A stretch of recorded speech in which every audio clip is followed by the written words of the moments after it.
Es geht weiter, immer heiter, zurück bei Pokémon Legends, yay, eben noch hier im Kampfsektor unterwegs. Bin ich gespannt, was uns hier noch so für ein paar Gegner warten, die uns natürlich dabei helfen. Ja, müssen noch genug Punkte zusammenbekommen, ne? Wir sind noch knapp 8 auf. Okay, wir haben erst 11.700 von 45.000. Ja, da bin ich noch eine Weile unterwegs, ne? Ich glaube, da muss noch eine zweite Nacht ran. Oh, nicht gut. Mit unserem Carlos-Team, das kann ja was werden. Wobei das Carlos-Team selber schon cool ist. Wobei, doch, den kann man dann nicht nehmen. Da gibt es einen Typ Drache. Trotzdem den. Das ist nur einer zum Glück. Den dafür machen muss. Typ Gestein, ja super. Genau, jetzt muss er rumdrehen. Ah. Come on. Dreh dich rum. Du sollst rumdrehen, Junge. Dreh dich rum, dankeschön. Die gute alte Steinkante.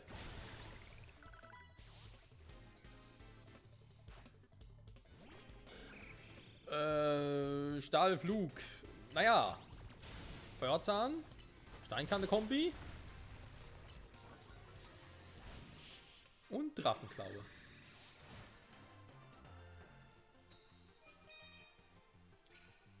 Sehr schön. Das sind schöne Punkte.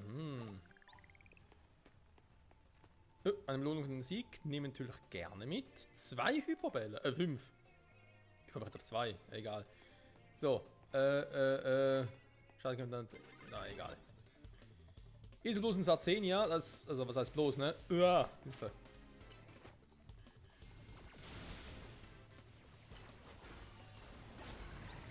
Das war knapp. Vegeta. Aber dann gehen wir weiter, ne? Und Fokusstoß, der könnte wehtun, würde ich gerade sagen. Und schon war's vorbei. Ja, so. Und eine gute alte Magieflamme.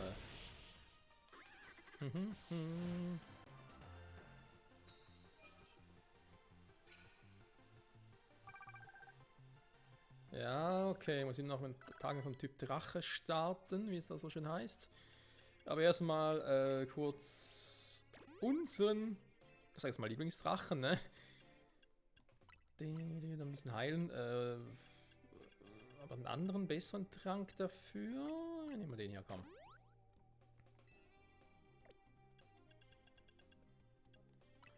Ja, ich muss zugeben, ich finde Monagora schon cool. Ist sicher mein Lieblingsfossil-Pokémon. Das definitiv. Und ja gut, Drache, Gestein, Typus, die Kombination kann es darüber streiten, ob das jetzt wirklich so praktisch auch ist. Wer, wo, wie. Der. Aber grundsätzlich doch sehr, sehr cool. So, dann klauen wir schnell.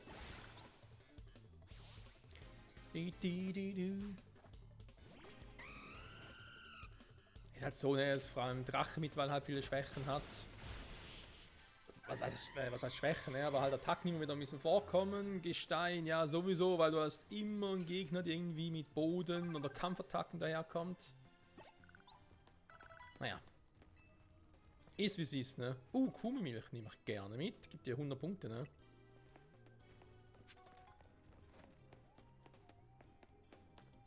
Das Item gibt es ja auch schon sehr, sehr lange.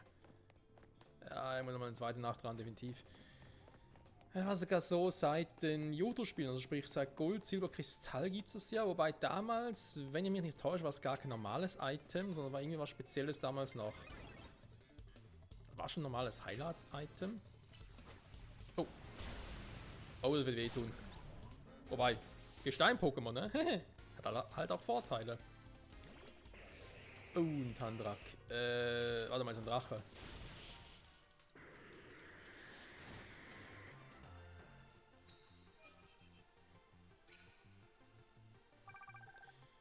Ein treffender Tag vom Typ Gift. Ja, das könnte ich auch noch machen, aber erstmal will ich das. Jetzt kann ich weiter. Das mit Monagoras fertig machen, ohne bemerkt zu werden. Ja, warte mal. Wobei, die anderen geben auch viele Punkte. Noch mehr Gegner. Ja, das kann knapp werden. Natürlich. War ja klar.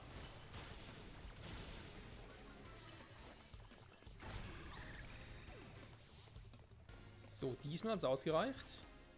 Jetzt kommt das Botogel. Der gute Eisflug, da ist eine vierfach Gesteinsschwäche.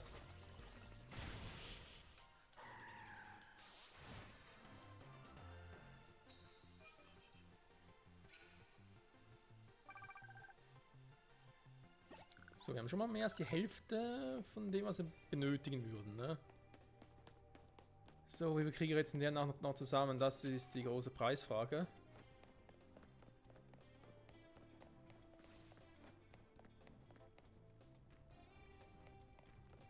Ja, hier ist niemand mehr. Nicht gut, hier ist doch wieder das Ding fertig, ne? Ja.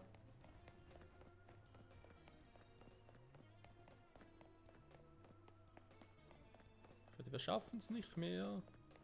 Also, ziemlich sicher, dass wir es nicht mehr schaffen, aber...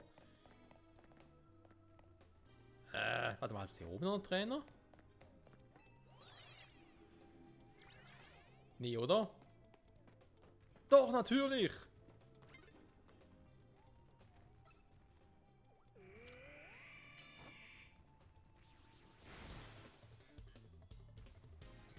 Huch! Ja, sicher wird ausreichen. Was zum... Alter, du musst mal ganz kurz zurück, Kumpel. Das ist wohl ein schlechter Scherz, was du gerade treibst. Das war knapp.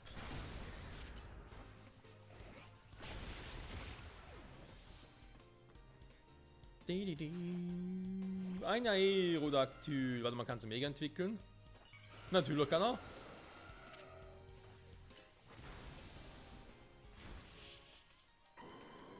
Tja. Aber mein Pandagro braucht das gar nicht.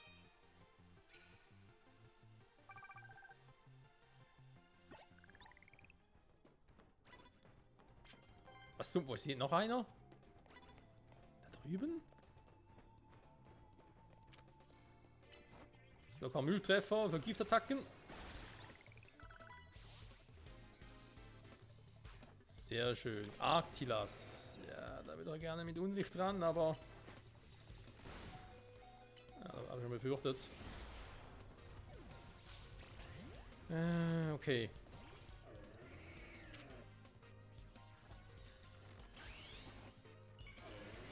Okay, das war sehr knapp. Die Mega-Entwicklung richtig timen. Puh.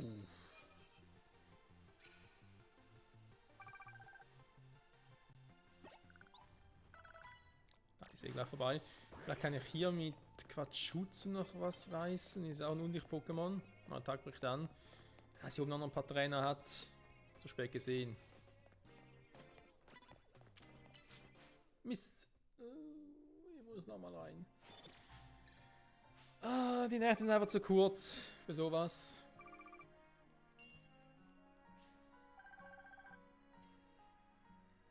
Immerhin.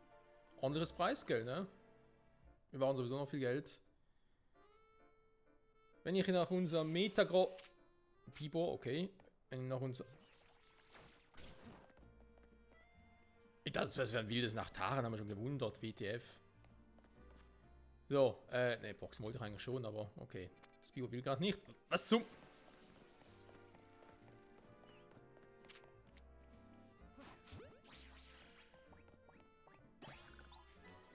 Aber gar nicht mehr sicher, ob er eins schon hatte für den Living Dex.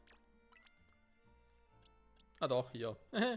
Ja, ich habe da mal ein bisschen sortiert, ne, offscreen. Das wollte ich eigentlich noch erzählen zu Beginn der Folge. Ich habe noch ein bisschen sortiert, obwohl ich gar nicht mehr weiß, ob wir das nicht schon letzte Folge gemacht haben, aber egal. Jedenfalls stimmt es die Reihenfolge so weit mal. Musst du noch hier und da noch ein bisschen dann, naja, ein paar mehr Pokémon fangen, aber so sehe ich zumindest schon mal, wo welche noch fehlen, ne, mit der richtigen Sortierung jetzt halt. Also Hondio haben wir schon mal, dann, ja, warum nicht, ne?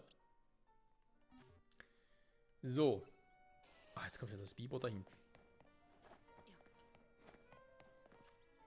Also dann, müssen wir nochmal zum Pokémon Center.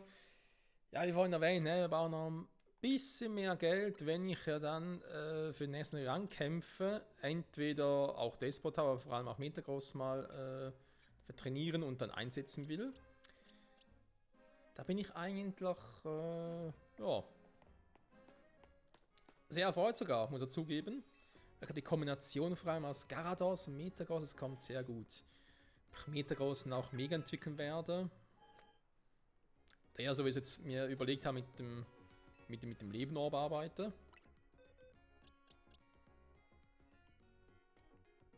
Muss man noch schauen, ne?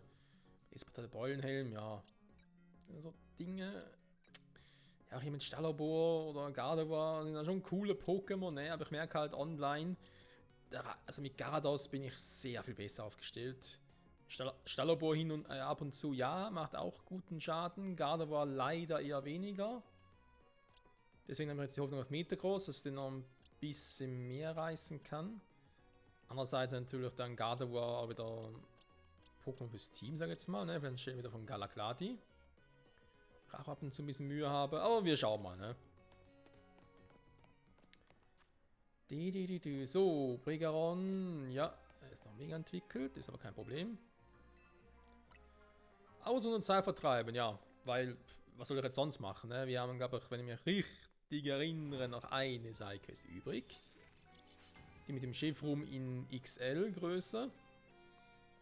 Aber dass wir jetzt irgendwie Suche nach einem Elite-Schiffrum machen, ich glaube eher weniger. Das werden wir uns dann sonst mal zu Genüge führen. Ah, stimmt, die waren ja auch noch, ne? Das haben wir aus dem alten unbeugsamen Stahl. Vor allem die Quest müssen wir sowieso machen wegen dem Metallmantel, ne? Weil den brauche ich ja für Sherox. Sonst kriegen wir im Spiel keinen Sherox. Angeblich, sag ich jetzt mal, ne? Wo ist das Ding? Hier. Bei Stalos könnte es auch knapp werden, aber vielleicht ist Stalos so ein Pokémon, was man irgendwie noch wild fangen könnte. Oder auch Sherox, also eins von beiden. Aber ich glaube nicht beide. Mega entwickelte Pokémon. Ja gut, du bist ihm noch mega entwickelt, das gefällt mir sogar.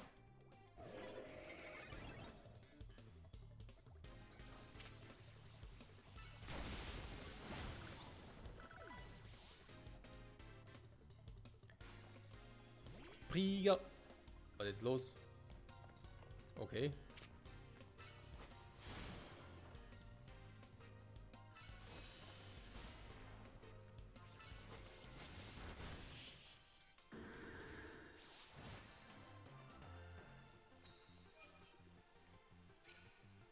Zwei von dreien. So. Knapp 14.000 Punkte, ne? Das sollen wir relativ easy hinkriegen. Wie sieht es denn hier aus? Kommen wir da irgendwie aufs Dach, oder? Moment.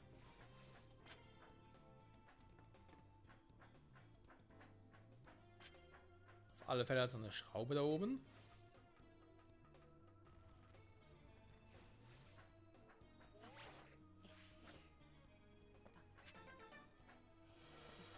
Sehr schön. Oh, Mega mal wieder vorbei.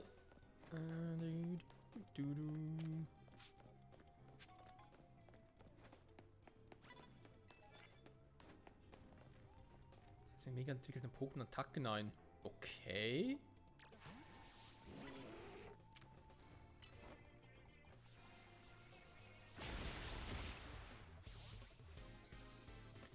Erst nur ein bisschen überraschen. Gardevoir. Da ist nicht gut. Das ist ganz, ganz schlecht.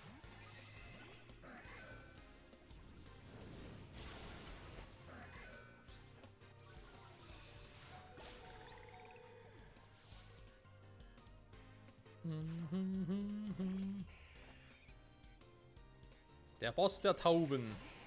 Oh. Sie haben sich alle mega entwickeln können. Mega Tauben ist schon cool.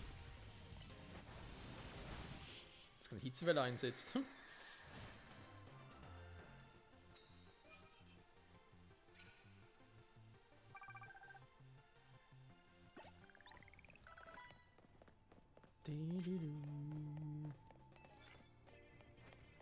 Vom Typ Elektro. Das gefällt mir schon besser, denn dafür haben wir Brigaron.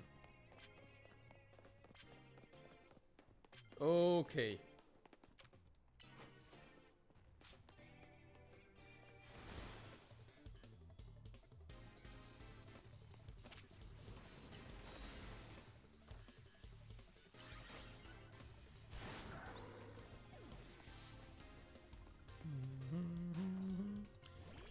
Resladero. Ja, kam Flug, ne? Dann machen wir direkt weiter.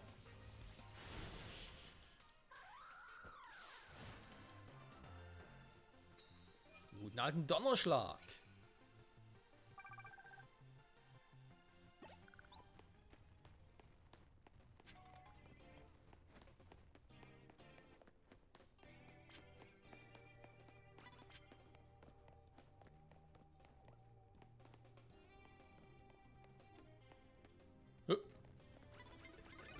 Was zum...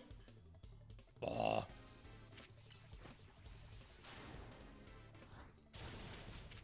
Ja, tat weh.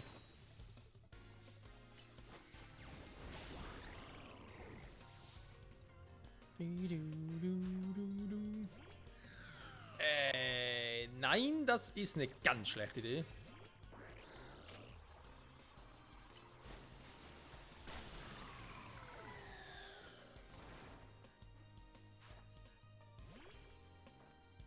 Wir haben ein bisschen zu wenig Platz.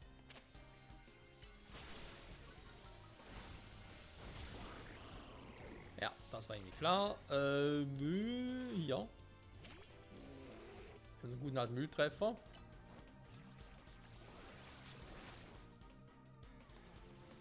Ja, hau einfach ab, ne? Ist schon klar. So.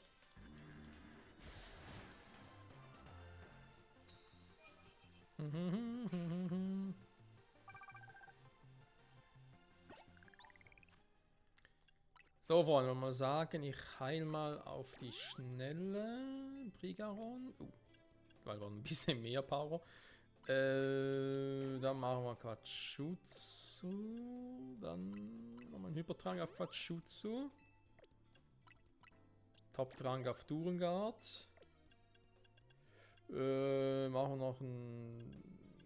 Gut, halt Limonade, ne? Brigaron. Ein Supertrank noch auf Agoras. So.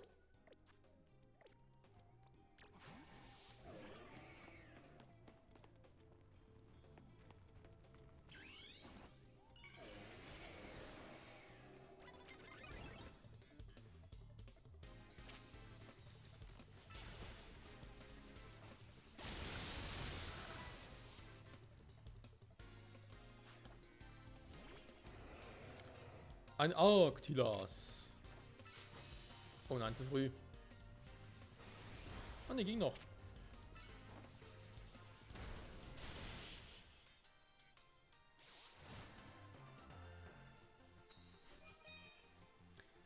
Die 12.000 Punkte, wir haben schon. Oh Gott sei Dank, endlich. Challenge-Ticket erhalten. Na dann. Meine sagen, Freunde, wir sind hier wieder fertig. Theoretisch.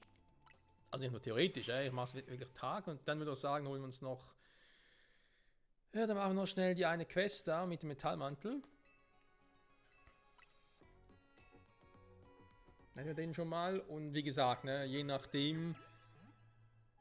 Wird dann vermutlich nach der Story, wenn wir überlegen, ob wir ja, den für einen Stalos oder einen Sherox einsetzen.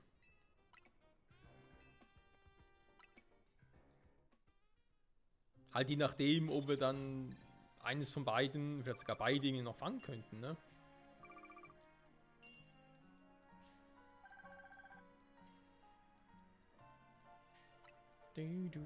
Oh ja, das sind schöne Punkte. Warte mal, wir sind jetzt bei 19 Minuten insgesamt. Nee, Moment. Wir machen es doch anders. Aufstiegskämpfe, komm. Und ja, unser Carlos Teamfall Brigaron, Junge. Level 70, meine Güte. Ich muss kurz abwarten, bis die Mega-Entwicklung durch ist, weil sonst kann ich nicht auf die Box packen. Warum auch immer, da ist es immer noch so, da haben sie das mittlerweile gefixt. Nee, ist immer noch so.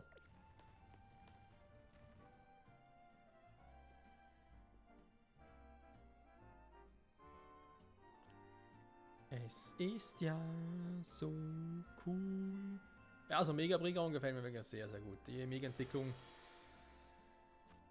Bombe. So. Dann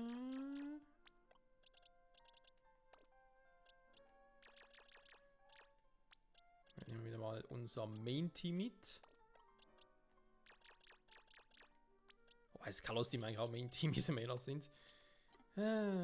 Okay. Eigentlich kann man sagen, das ist das Mega-Team, ne, weil sie alle mega entwickeln können. Gut. Also, wir haben das nächstes Tools auf dem Weg zu Rang A. Hä? Also. Ja, wir haben das Challenge-Ticket jetzt, aber jetzt ist natürlich die Frage, legen wir direkt los hier mit dem Kampf oder aber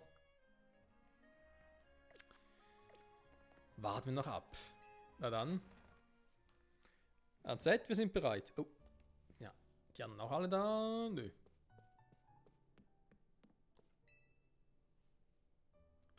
Willkommen zurück. Mathieu hat mich bereits aufgeklärt. Du bist jetzt gewiss über so einiges im Bilde, was meine Vergangenheit anbelangt, nicht wahr? Oh, Michael, und? Hast du Chris getroffen? Wir haben uns unterhalten. Mathieu und ich haben in der Zwischenzeit auch etwas recherchiert. Es scheint, als hätte Chris als Trainer echt was drauf. Er soll Teil von Team Flair Nouveau, aber tut so, als habe er nichts mit denen am Hut. Seine Arbeit im Imbiss Nouveau weiß außerdem über alles Bescheid, was in der Stadt so abgeht. Selbst das mit dem Turm schien er zu wissen. AZ, ich glaube, es ist Zeit, dass du uns erzählst, was es mit dem Turm so auf sich hat. In der Tat. Ich dachte mir schon, dass ich euch nicht länger im Unklaren lassen kann. Folgt mir bitte aufs Dach.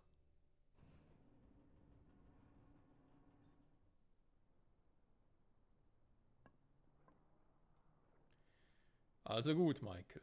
Ich nehme an, du hast bereits von der ultimativen Waffe gehört, nicht wahr? Ja, ich war im Labor von Lord Elis.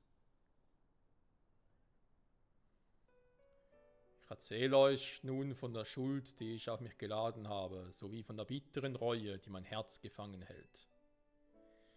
In jedem Krieg, der von nunmehr 3000 Jahren wütete, ging ach so viel unwiederbringlich verloren. Zahllosen Pokémon wurde die Zukunft geraubt. Und unzählige Menschen wurden aus ihrem vertrauten Leben gerissen. Auch mein Fluett wurde aufs Schlachtfeld geschickt und musste sein Leben lassen. Also erschuf ich eine Maschine, die Leben spenden kann, um ein geliebtes Pokémon wiederzubeleben. Und so geschah es. Fluett wurde von den Fesseln des Todes befreit und ich bekam wieder, was mir am kostbarsten war. Doch der Hass in mir ließ sich nicht zügeln. Mein zorniges Herz hatte keinen Platz für Gnade. Nicht für diese Welt, welche meinen geliebten Pokémon Leid angetan hatte.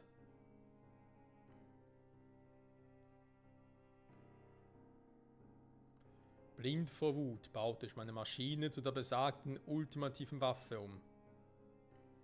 Denn ich strebte danach, jenem sinnlosen Krieg, der uns alle ganz und gar zu verheeren drohte, ein Ende zu bereiten. Und zwar, indem ich selbst zum Boden der Zerstörung wurde.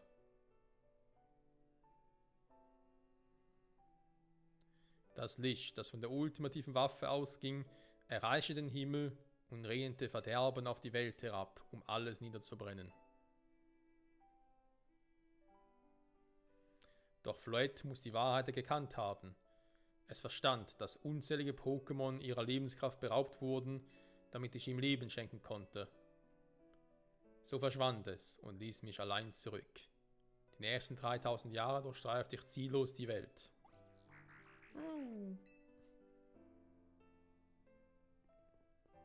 Was? Du bist wirklich 3000 Jahre alt? Jetzt ohne Witz?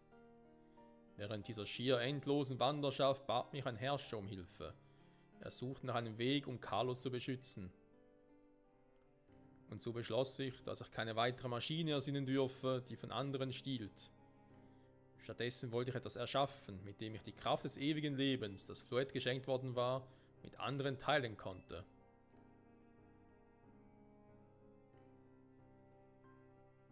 Und genau das ist Ange. Jene Vorrichtung, die im Prismaturm verborgen liegt. Ich erschuf Ange, um dem ewigen Leben, welches Floette gegen seinen Willen erhalten hatte, Sinn zu verleihen. Gleichzeitig war es auch ein persönlicher Akt der Sühne, ein Versuch, bei Floette Abbitte zu leisten. Oft schon hatte ich mir im Traum jeden fernen Tag ausgemalt, an dem ich Floyd wiedersehen und Ange in Betrieb nehmen würde. Dass dieser Traum damals nicht Wirklichkeit wurde, lag daran, dass wir in friedlichen Zeiten lebten. Doch nun sondert Ange, nein, sondert der Turm ein Übermaß an Mega-Essenz ab. Und das ganz ohne Mega-Fluid. Ich vermute, es besteht ein Zusammenhang mit dem Einsatz der ultimativen Waffe vor 5 Jahren. Dieser Schock muss Ange erweckt und dafür gesorgt haben, dass die Mega-Essenz aus seinem Inneren zu entweichen begann. Das würde all die Megamanie-Entwicklungen erklären, unter denen die Pokémon leiden und die den Menschen Schaden zufügen. Es gibt nur einen Weg, diesem Treiben Einhalt zu gebieten. Ein Meister der Mega-Entwicklung muss diese bei Floyd auslösen und mit ihm den Steuersitz im Kontrollzentrum von Ange erreichen. Wow, damit hätte ich jetzt nicht gerechnet. Deshalb müssen wir uns also herausfinden, wer die Mega-Entwicklung am besten beherrscht. Es geht darum, den Turm zu kontrollieren. Aber eines checke ich nicht. Warum verfügt Floyd überhaupt über eine Mega-Entwicklung? Geht das nicht eigentlich nur bei Pokémon in der letzten Entwicklungsstufe? Eine sehr berechtigte Frage, lieber Kalen. Floyd müsste sich doch erst zu Florges entwickeln, oder nicht? Mein Floyd kann sich nicht entwickeln. Womöglich liegt dies daran, dass es ein ganz besonderes Wesen ist, in dem sich das Leben zahlloser anderer Pokémon vereint. Doch wer weiß, letztlich ist dies nichts weiter als eine Mutmaßung. Dass Floyd nach 3000 Jahren an meine Seite zurückgekehrt ist, deute ich als eine Geste der Vergebung. Andererseits verstehe ich seine Rückkehr auch als Forderung an mich, Buße für meine Vergangenheit zu tun, indem ich den Turm aufhalte. Allerdings besitze ich als Trainer nicht länger die nötige Kraft für ein solches Unterfangen. Naja, es stimmt schon, dass das hier irgendwie auf deinen Mist gewachsen ist, AZ. Aber es konnte niemand damit rechnen, dass der Turm mal außer Kontrolle geraten würde. Das sehe ich nicht so. AZ hat zerbockt und wir Deppen von Team MC sollen das jetzt für ihn ausbaden. Mensch, Kalen! Klar weiß ich jetzt zu schätzen, dass AZ seine Fehler ausbügeln will. Und irgendwie verdanke ich ihm ja auch eine ganze Menge. Ich tue das echt nicht gern, aber Leute, einer muss es ihm sagen. Er allein trägt die Verantwortung und wir setzen hier unser Leben aufs Spiel. Kalen hat nicht Unrecht. Ich setze euch große Gefahr aus und dies alles nur aufgrund meiner eigenen Schwäche. Es tut mir unendlich leid. Das muss es nicht, AZ. Überlasse die Sache ganz einfach uns. Schließlich sind wir Team MC. Hör mir gut zu, Michael. Es ist unsere Aufgabe, den Turm zu stoppen. Und dafür musst du erstmal Chris aus dem Weg räumen. Ich muss doch auf dich es verlassen, Michael. Chris und Team Flair Nouveau haben hier nichts zu melden. Wir werden den Turm aufhalten. Also los, das Abstiegsmatch gegen Chris ruft. 1000 Dank. Ich bin zutiefst dankbar dafür, dass ich euch von Team MC begegnet bin.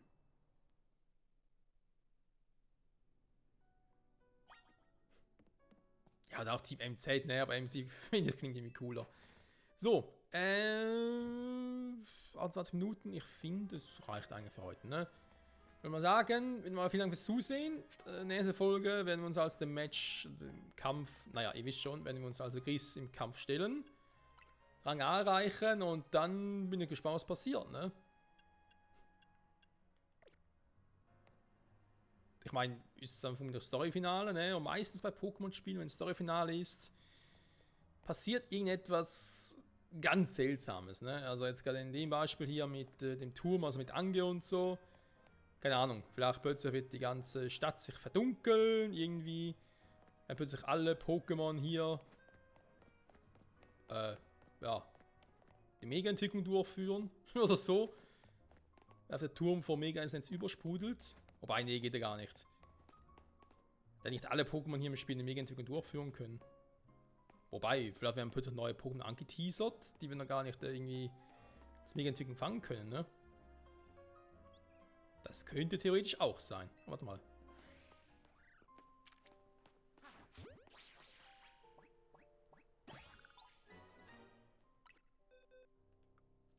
War eh noch ein paar, ne? Hier von Living Index. Schon mal erwähnt. So, Grabbit, Scorpline. Könnte ich hier mal, den ich doppelt habe, eh mal, naja, wisst schon. Die Freiheit entlassen, ne?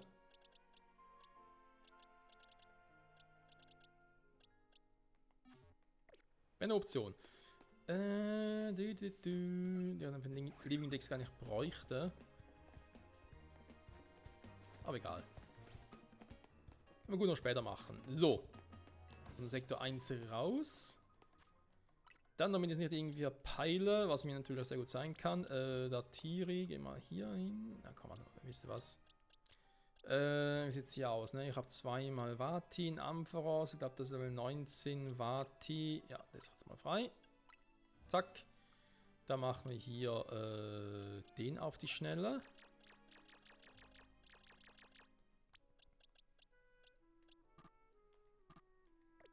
Hä?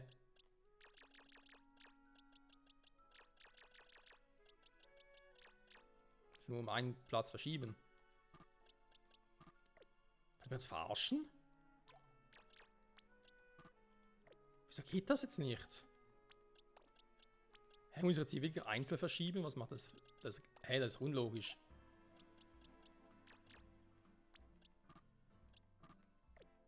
Wow.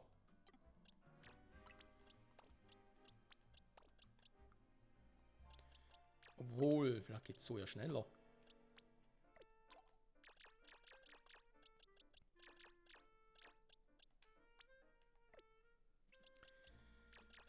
Man muss natürlich auch treffen können, ne?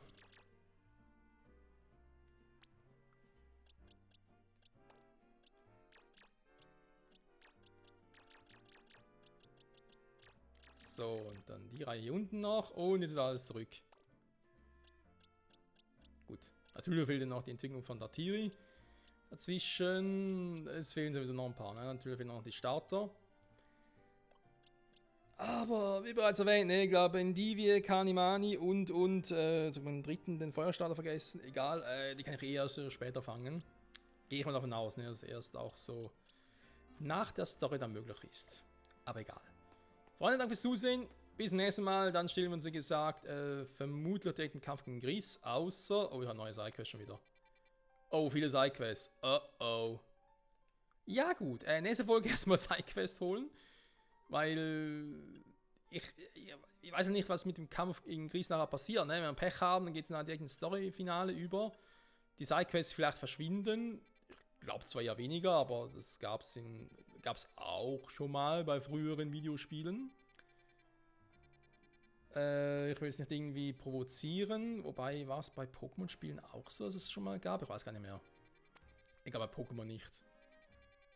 Oder? Nee, das waren andere Spielarten, Spieleserien, ist ja egal. Also, wir gehen erstmal die Sidequests hier holen. Vielleicht mache ich eben noch den Kampf hier. Unbeugsame Stahl. Dann sehe ich auch, wie wir vom Level her und so unterwegs sind. Aber ja, das große Ziel natürlich in dieser Folge schon den Kampf gegen Gris, ne? In dem Sinne, danke fürs Zusehen und bis zum nächsten Mal. Ciao zusammen.